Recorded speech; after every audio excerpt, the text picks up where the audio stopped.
एक भक्त ने पूछा, बाबा मैं सब कुछ सही से करती हूँ, रोज पूजा पाठ करती हूँ, फिर भी घर में बरकत नहीं है, धन नहीं टिकता, सदस्य बीमार रहते हैं, तो आज इन्हीं सवाल का जवाब मिलेगा। घर के मंदिर में जलने वाले दीपक घंटी रोज धोने वालों गौर से सुन लो, वरना पूरा घर हो जाएगा बर्बाद। आप सभी का दिल से आत्मा की गहराइयों से स्वागत है। जीवन में चाहे कितनी भी मुश्किलें क्यों ना आए, एक चीज कभी मत भूलिए, पूजा मंदिर में रखी घंटी, देवी देवताओं की मूर्तियां और जलते दीपक के साथ कुछ गलतियां ऐसी होती हैं जो अगर हो गई तो किस्मत का पहिया उल्टा घूमने लगता है। ऐसा दुर्भाग्य आता है कि संभलना भी नामुमकिन हो जाता है। घर में बरकत रुक जाती है, खुशियां सूख जाती हैं और गरीबी ऐसे कदम जमा लेती है कि चाहकर भी हटती नहीं। हो सकता है आप भी अनजाने में वही गलतियां कर रहे हो, इसलिए पैसा पास टिकता नहीं, घर में अशांति रहती है और सफलता बस दूर से हाथ हिलाती है। हम बिना समझे जाने अनजाने कुछ ऐसा कर बैठते हैं जो हमारे भाग्य का दरवाजा बंद कर देता है, और जब सब हाथ से निकल जाता है तब हमारे पास रह जाता है सिर्फ पछतावा और ताने। लेकिन घबराइए मत, आज इस प्रवचन में हम आपको पूजा मंदिर से जुड़ी हुई रहस्यपूर्ण बातें बताएंगे, जिन्हें सुनकर आपका दिल खुद कहेगा, गुरुजी आपने तो मेरी सोई किस्मत जगा दी। तो इस प्रवचन को अंत तक देखना, क्योंकि ये सिर्फ जानकारी नहीं, ये आपकी जिंदगी बदलने की कुंजी है। बहुत से लोग पवित्र वस्तुओं को धर्म का प्रतीक मानकर मंदिर में रख लेते हैं, लेकिन वहीं सबसे बड़ी गलती कर बैठते हैं। आज हम आपको विस्तार से बताएंगे पूजा मंदिर में कौन सी चीजें रखना शुभ है और कौन सी अशुभ, दीपक कितने बजे जलाना चाहिए और जलाते समय कौन सा मंत्र बोलना चाहिए, घंटी कब बजानी है, सुबह या शाम, और कितनी बार, शंख कब और कैसे बजाना चाहिए, और बजाते समय किस मंत्र का जाप करना चाहिए, दीपक रोज धोना चाहिए या नहीं, मंदिर में कितनी मूर्तियां रखनी चाहिए और क्यों। ये 7-8 बातें छोटी लग सकती हैं, लेकिन इनका असर आपकी किस्मत पर सीधा पड़ता है। इस तरह की जानकारी आपको कहीं और नहीं मिलेगी, चाहे आप लाखों करोड़ों खर्च कर दें। हम अपने मन से कोई कहानी नहीं गढ़ते, ये सब ज्ञान है। ज्योतिष शास्त्र, धर्मशास्त्र और ऋषि मुनियों की वाणी से लिया हुआ, जिसे हम आपके लिए आसान भाषा में लेकर आते हैं। और हाँ, एक भक्त ने हमसे पूछा था, गुरुजी मैं रोज पूजा करता हूं लेकिन फल क्यों नहीं मिलता, उल्टा नुकसान ही हो जाता है। इस प्रवचन में मैं आपको इस रहस्य का भी जवाब दूंगा। पूजा हमारे जीवन का अभिन्न हिस्सा है। हर कोई किसी न किसी देवी देवता की आराधना करता है। कोई माँ दुर्गा के चरणों में शीश झुकाता है, तो कोई भगवान विष्णु के नाम का स्मरण करता है, और हाँ, उनकी पूजा का फल भी मिलता है। लेकिन क्या आप जानते हैं, छोटी छोटी अनजानी गलतियां ही उस फल को रोक देती हैं। ये गलतियां इतनी मामूली लगती है कि हम इन्हें नजरअंदाज कर देते हैं, लेकिन शास्त्रों में साफ लिखा है, पूजा में पूर्ण फल पाना है तो इन बातों का ध्यान रखना जरूरी है। आज हम बात करेंगे घर के मंदिर में दीपक और घंटी के सही उपयोग के बारे में। क्या दीपक को रोज धोना चाहिए या हफ्ते में 1-2 बार धातु का दिया हो तो कब और कैसे साफ करना चाहिए? मिट्टी के दीपक का सही समय और सही अवसर कौन से हैं? मंदिर में किस प्रकार की घंटी का उपयोग सबसे शुभ माना जाता है? घंटी कब बजानी है, कितनी बार बजानी है, और क्या शाम की पूजा में घंटी बजाना उचित है? सबसे पहले बात करते हैं मिट्टी के दिए की। ये साधारण सा दिखने वाला दिया वास्तव में शुद्धता और पवित्रता का प्रतीक है। दिवाली हो, कोई धार्मिक पर्व हो या फिर कोई बड़ा अनुष्ठान, मिट्टी का दिया जलाने का अपना ही महत्व है। घर के मंदिर में या दरवाजे के पास जब इसे जलाया जाता है तो ऐसा लगता है मानो लक्ष्मी माता खुद आपके आंगन में प्रवेश कर रही हो। लेकिन ध्यान दीजिए, जब ये दिया मंदिर में रखा जाता है तो इसके नियम बदल जाते हैं। मिट्टी का दिया एक बार जलाने के बाद दोबारा मंदिर में नहीं रखना चाहिए।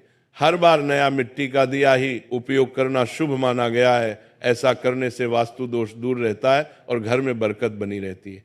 अब आगे इस प्रवचन में हम जानेंगे मंदिर की घंटी से जुड़े हुए रहस्य, जो शायद आपको पहले कभी नहीं बताए गए। अब आते हैं धातु के दियों पर। आपने देखा होगा कि लोग पीतल या तांबे के दिए इस्तेमाल करते हैं। ये न केवल सुंदर होते हैं बल्कि इनका धार्मिक महत्व भी अत्यंत गहरा है। लेकिन इन्हें सिर्फ जलाना काफी नहीं है, इनकी शुद्धि भी उतनी ही जरूरी है। इन्हें रोज धोकर, खासकर गंगा जल से साफ करना चाहिए। गंगा जल से धोने पर दिया पवित्र हो जाता है और घर में सकारात्मक ऊर्जा चारों ओर फैल जाती है। अगर आप हफ्ते में केवल 1-2 बार इन्हें साफ करते हैं तो ये पूरी तरह से शुद्ध नहीं हो पाते, इसलिए इसे अपनी रोजाना की आदत बना ले। और अब आते हैं घर के मंदिर की घंटी पर। पीतल की घंटी की ध्वनि ऐसी होती है जो वातावरण की नकारात्मक ऊर्जा को तुरंत दूर कर देती है और सकारात्मकता का प्रवाह बढ़ा देती है। लेकिन इसे कभी भी दक्षिण दिशा में ना रखें, यह अशुभ माना जाता है। घंटी को हमेशा पूजा स्थल के पास या मंदिर के प्रवेश द्वार पर रखें। सबसे शुभ घंटी वह होती है जिस पर गरुड़ की नक्काशी हो, इसे गरुड़ घंटी कहते हैं और इसे अत्यंत पवित्र व फलदायक माना गया है।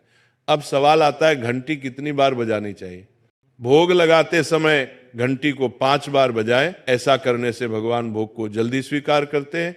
पूजा के दौरान घंटी को जोर जोर से या लगातार नहीं बजाना चाहिए, सिर्फ 3 बार बजाना ही उचित है। घंटी को हमेशा दाहिने हाथ से बजाएं और इसका मुख पूजा स्थल की ओर होना चाहिए। याद रखिए, घंटी को सुबह की पूजा में ही बजाना शुभ माना गया है। शाम की पूजा में घंटी बजाने से बचना चाहिए क्योंकि शास्त्रों में इसे उचित नहीं माना गया है। इन नियमों का पालन करने से आपका पूजा पाठ कई गुना अधिक फलदायक और प्रभावी हो जाएगा। यह बातें छोटी लग सकती हैं, लेकिन इनका असर आपकी किस्मत पर गहरा पड़ता है। एक और बहुत ही महत्वपूर्ण बात जो अक्सर लोग नजरअंदाज कर देते हैं, जब भी आप किसी मंदिर जाएं, खासकर घर के बाहर वाले मंदिर में, तो मंदिर में प्रवेश करते समय ही घंटी बजे, मंदिर से बाहर निकलते समय घंटी बजाने की कोई आवश्यकता नहीं होती। जब आप घंटी बजाते हैं तो ये सिर्फ आवाज नहीं होती, ये भगवान को दिया गया संकेत होता है, प्रभु मैं आपके द्वार पर आ चुका हूं, आपकी शरण में हूं। एक बार घंटी बजाने का मतलब है कि आपने भगवान के दरबार में प्रवेश कर लिया है और पूजा आरंभ कर रहे हैं। 2 बार घंटी बजाने का अर्थ है कि आप अपनी प्रार्थना, अपने मन की बात सीधे भगवान के समक्ष रख रहे हैं। अब हम आपको कुछ ऐसी बातें बताने जा रहे हैं जिन्हें शायद आपको कोई ना बताए, इसलिए इन बातों को ध्यान से सुनिए क्योंकि ये आपके पूजा पाठ को और भी अधिक फलदायी बना सकती है। अब आइए जानते हैं पूजा मंदिर के कुछ आवश्यक नियम। पूजा करते समय आपका मुख हमेशा पूर्व दिशा की ओर होना चाहिए। ये दिशा सबसे शुभ मानी जाती है क्योंकि यहाँ से सूरज की पहली किरण आती है जो सकारात्मक ऊर्जा से भरी होती है। पश्चिम की ओर मुख करके भी पूजा की जा सकती है, लेकिन पूर्व दिशा का लाभ कई गुना अधिक है। घर की सीढ़ियों के पास पूजा घर बनाना अशुभ माना गया है क्योंकि वहां नकारात्मक ऊर्जा का प्रवाह अधिक होता है। भगवान का आसन हमेशा आपके आसन से ऊंचा होना चाहिए, कम से कम 10 इंच ऊंचा। भगवान की प्रतिमा को सीधे जमीन पर रखना अशुभ माना जाता है। ऊंचा आसन पूजा स्थल में सकारात्मकता और ऊर्जावान माहौल बनाए रखता है। पूजा करते समय हमेशा चटाई या आसन पर बैठे। ये न केवल आरामदायक है बल्कि ध्यान और श्रद्धा को भी स्थिर रखता है। ध्यान दें कि आपका आसन भगवान के आसन से ऊंचा ना हो, इससे भगवान के प्रति आदर और विनम्रता बनी रहती है। अगली बात बेहद जरूरी है, पूजा घर में कभी भी सड़े, बासी या मुरझाए हुए फूल न रखें। मुरझाए फूल पूजा में अशुभ माने जाते हैं क्योंकि वे नकारात्मक ऊर्जा को बढ़ाते हैं। हमेशा ताजे, सुगंधित और खिले हुए फूल ही भगवान को अर्पित करें। जब फूल मुरझा जाएं या काले पड़ जाएं तो उन्हें सम्मान पूर्वक मिट्टी में दबा दें। इससे नकारात्मक ऊर्जा दूर होती है और आपके घर में पवित्रता बनी रहती है। एक और महत्वपूर्ण नियम, जिस कमरे में आप सोते हैं उसमें घर का मंदिर नहीं बनाना चाहिए। यदि परिस्थिति के कारण आपको अपने सोने के कमरे में ही मंदिर रखना पड़े तो रात को मंदिर को ढक दें या उस पर पर्दा डाल दें। इससे रात के समय मंदिर से निकलने वाली ऊर्जा आपके विश्राम को प्रभावित नहीं करेगी। ऐसा करने से घर में शांति और आपकी पूजा में एकाग्रता बनी रहती है। अब एक और विशेष बात, कभी भी काले कपड़े पहनकर पूजा न करें। सनातन परंपरा में माना जाता है कि काले वस्त्र मन में भारीपन और नकारात्मक भाव लाते हैं जो पूजा की ऊर्जा को कमजोर कर देते हैं। हमेशा शुभ और हल्के रंग के वस्त्र पहने ताकि मन में शांति, पवित्रता और सकारात्मकता बनी रहे। चलिए अब जानते हैं घर के पूजा मंदिर में किन चीजों को नहीं रखना चाहिए।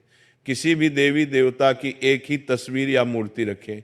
एक से अधिक तस्वीरें ऊर्जा का संतुलन बिगाड़ सकती हैं और पूजा का प्रभाव कम कर सकती हैं। एक ही रूप को स्थान दें ताकि भगवान की ऊर्जा पूरे मन से आपके जीवन में प्रवाहित हो। घर में शिवलिंग रखना अत्यंत पवित्र माना जाता है, लेकिन इसे सही दिशा में रखें। हमेशा उत्तर या पूर्व दिशा में रखें और स्वच्छ स्थान पर ही स्थापना करें। इसे शोरगुल या गंदे स्थान पर कभी ना रखें। भगवान की टूटी हुई मूर्तियां या फटी तस्वीरें पूजा स्थान से तुरंत हटा दें। टूटी मूर्ति पवित्रता को कम करती है और सकारात्मक ऊर्जा के प्रवाह में बाधा डालती है। इसे शास्त्र सम्मत तरीके से त्याग दें। शंख भगवान की कृपा का प्रतीक है। गोमती चक्र से घर में समृद्धि आती है और जल से वातावरण शुद्ध होता है। जल को रोज बदलें और इन पवित्र वस्तुओं को हमेशा साफ रखें। रोज पूजा स्थल की सफाई करें। गंदगी से नकारात्मक ऊर्जा आती है और ध्यान भंग होता है।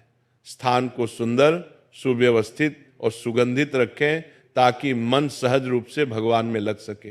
अब आइए जानें कि हमारे घर के पूजा मंदिर से जुड़े कुछ ऐसे नियम जिन्हें मानना बेहद जरूरी है। सबसे पहले पूजा स्थान हमेशा घर के शांत और पवित्र कोने में होना चाहिए और अगर वह उत्तर पूर्व दिशा में हो तो सबसे उत्तम है। यह दिशा घर में सकारात्मक ऊर्जा का संचार करती है और आपकी पूजा को और प्रभावशाली बनाती है। ध्यान रहे पूजा स्थल कभी बेडरूम या रसोई के पास ना हो। ये स्थान दैनिक कार्य और हलचल से भरे होते हैं जहां नकारात्मक ऊर्जा भी पनप सकती है। मंदिर के आसपास का वातावरण हमेशा साफ सुथरा और सुव्यवस्थित रखें ताकि आपका मन पूजा में एकाग्र हो सके। अब बात करते हैं दीपक और उनसे जुड़े महत्वपूर्ण नियमों की। दीपक जलाना सिर्फ एक परंपरा नहीं बल्कि ये भगवान के आशीर्वाद और कृपा का प्रकाश है जो आपके घर और जीवन में उजाला भर देता है। दीपक को हमेशा भगवान की मूर्ति के सामने रखें ताकि उसकी रोशनी सीधे भगवान तक पहुंचे और आपके पूजा स्थल को पवित्रता से भर दे। याद रहे टूटा हुआ दीपक कभी न जलाएं और पूजा के समय एक साथ 2 दीपक खासकर तेल और घी के भी ना जलाएं क्योंकि दोनों की ऊर्जा अलग होती है और गलत तरीके से जलाने से पूजा की शक्ति कम हो सकती है। वास्तु के अनुसार घी का दीपक बाईं ओर और तेल का दीपक दाईं ओर रखना शुभ होता है, लेकिन ध्यान रहे दीपक कभी भी पश्चिम दिशा में ना रखें। दीपक के लिए उत्तर या पूर्व दिशा सबसे अच्छी मानी जाती है। साथ ही बत्ती का मुंह भी हमेशा इन दिशाओं की ओर होना चाहिए ताकि सकारात्मक ऊर्जा का प्रवाह और अधिक बढ़ सके। घी के दीपक में रुई की बत्ती और तेल के दीपक में लाल मौली की बत्ती का प्रयोग करें। रुई की बत्ती से प्रकाश स्थिर और शुद्ध होता है जबकि लाल मौली वाले बत्ती से वातावरण में शुभ ऊर्जा का संचार होता है। नवरात्रि या विशेष अवसरों पर माँ दुर्गा और माँ लक्ष्मी के सामने गोल बत्ती का दीपक ना जलाए क्योंकि इसे अशुभ माना जाता है। और एक नियम याद रखें, घी का दीपक जलाने के तुरंत बाद तेल का दीपक ना जलाएं। इनके बीच थोड़ा अंतर रखें ताकि वातावरण में संतुलन और पवित्रता बनी रहे। इन छोटे छोटे नियमों का पालन न सिर्फ आपके घर में शांति और समृद्धि बनाए रखेगा बल्कि आपकी पूजा को भी अधिक फलदायी बना देगा। अब 6वीं बात ध्यान से सुनिए। दीपक हमेशा उसी समय जलाना चाहिए जब भगवान जाग रहे हों।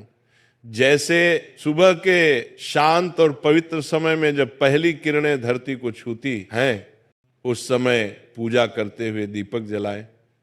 फिर शाम को आरती के समय जब दिन की थकान ढल रही हो और वातावरण शांत हो रहा हो, उस समय का दीपक वातावरण को और भी पवित्र कर देता है। ये दोनों समय सिर्फ पूजा के लिए ही नहीं बल्कि ध्यान और आत्मिक ऊर्जा को महसूस करने के लिए भी सर्वश्रेष्ठ होते हैं। इन पलों में दीपक जलाने से घर में सकारात्मक ऊर्जा का प्रवाह बढ़ता है और आपका मन भी निर्मल होता है।